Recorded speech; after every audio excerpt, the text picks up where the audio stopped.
देखिए भैया, एक जना किसान कृषि कार्य हेतु डीजल लेवे पेट्रोल पंप पर गइल बारे। पेट्रोल पंप पर जब पता लागल कि 100 रुपये लीटर डीजल बा तो किसान के कपार चक्कर देवे लागल, पसीना फेंके लगले। सोच में पड़ गए कि बताई कै किलो गेहूं कै किलो चावल बेचाओ तो 1 लीटर डीजल आई। जरकिन उठा के चल दिले और वो सरकार के कोसत रहे, पूछत रहे, जौना सरकार के बड़ी आशा से जीता के भेजले बारे। देखी का कहता रहे, उनको दर्द का कहता। 100 रुपये डीजल खरीद के, अरे 100 रुपये लीटर डीजल खरीद के पसीना फेंकतानी, कैसे खेती करी ए भारत सरकार हो। बिहार से गरीब किसान पूछतानी, कैसे खेती करी ए भारत सरकार हो। भारतीय गरीब किसान पूछतानी, महंगाई के ऐसन हालत बा ए भैया, रोपनी जोतनी के ना जुटेला रुपैया। महंगाई के ऐसन हालत बा ए भैया, रोपनी जोतनी के ना जुटेला रुपैया।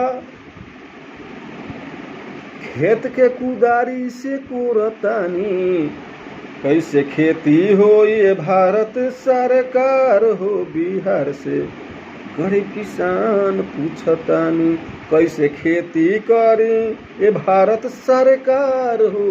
बिहार से गरीब किसान पूछतानी, खाद बिया पर कितना चढ़ल बा महंगाई, खाद बिया पर कितना चढ़ल बा महंगाई। अरे किने गैला पर आवेला झनकाई। देखी भैया, किसान पहुंचल बड़े खाद बिया के दुकान पर, खाद बिया के रेट सुन के उनका हालत खराब बा। पूछत रहे कि भैया इतना महंगा काहे खाद बीज बा। दुकानदार कहता है कि भैया अरे अभी कहाँ महंगा बा, महंगा तो होखे वाला बा।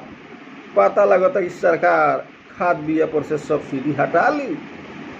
खाद बिया के सब्सिडी हटल कि जो 1300 के DAP किनतनी 2300 के किने के पड़ी। किसान के पैर के नीचे की जमीन घसक गई। कहता रहे कि बाप रे बाप, वो अभी खेती ना हुई। खाद बिया पर कितना चढ़ल बा महंगाई, किने गैला पर आवेला झनकाई। अरे अभी तो सब्सिडी हटावले सुनतानी, कैसे खेती करे ए भारत सरकार हो। बिहार से गरीब किसान पूछतानी, कैसे खेती करी ए भारत सरकार हो। बिहार से गरीब किसान पूछतानी, खेत के अन्न के ना रेट बा ए भैया। खेत में जो हमनी के पैदा करते हैं, गेहूँ धान, ओकरा के हमनी के ले जाते हैं बेचे खातिर, तो को रेटे नहीं खे, पौने पौने दाम लगता। पूरा हमनी के अन्न बेच देता सो तो हमनी के लागत नहीं खे। वह किसान कहता ने कि खेती के अन्न के ना रेट बा ए भैया, सरकारी संस्था से न जल्दी मिलेला रुपैया।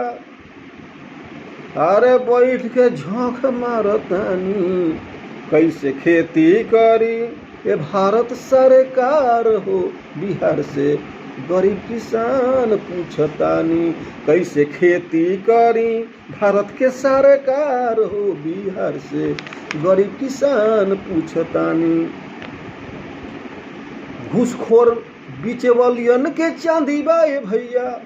अरे घूसखोर मीडिएटर के चांदी बा ए भैया, सुखले सुखल गोटक जाली रुपैया। घूसखोर मीडिएटर के चांदी बा ए भैया, सुखले सुखल गोटक जाले रुपैया। घूसखोर मीडिएटर किसान से अन्न खरीद लेता रहे औने पौने दाम पर, आ सरकार से महंगा बेचता रहे। अब माल माल हो जाता रहे सुखल है तो घूसखोर मीडिएटर के चांदी बा ए भैया। अरे सुखल गोटक जाले रुपैया। अरे इनका के टक टकी से देखतानी, कैसे खेती करी ए भारत सरकार हो बिहार से। गरीब किसान पूछतानी कैसे खेती करी ए भारत सरकार हो बिहार से। गरीब किसान पूछतानी। देखिए भैया, अरे लाखों लाख बाबू लोग खा जाला, इहुलो से ऊपर जो कर्मचारी बारे लाखों लाख खा जाले। अरे लाखों लाख बाबू लोग खा जाला आ गरीब किसान पर बोझा लदाला। अरे 2000 रुपया के ऑक्सीजन पियतानी। देखिए भैया, 2000 रुपया वो केहू केहू किसान के भेटा था, सबका नहीं के भेटा। केहू केहू किसान के 2000 रुपया खाता में आवता, 3 माही 4 माही, साल में 6000 रुपया। बताई, इतना महंगाई बढ़ गई, 2000 रुपया लेके जाओ तो कौन चीज खरीदाई। वह किसान कहता रहे कि 2000 के हर ऑक्सीजन पियतानी। कैसे खेती करिए भारत सरकार हो बिहार से। गरीब किसान पूछतानी कैसे खेती करी भारत सरकार हो बिहार के। गरीब किसान पूछतानी। जय हिंद, जय भारत, जय हो, जय जवान, जय किसान।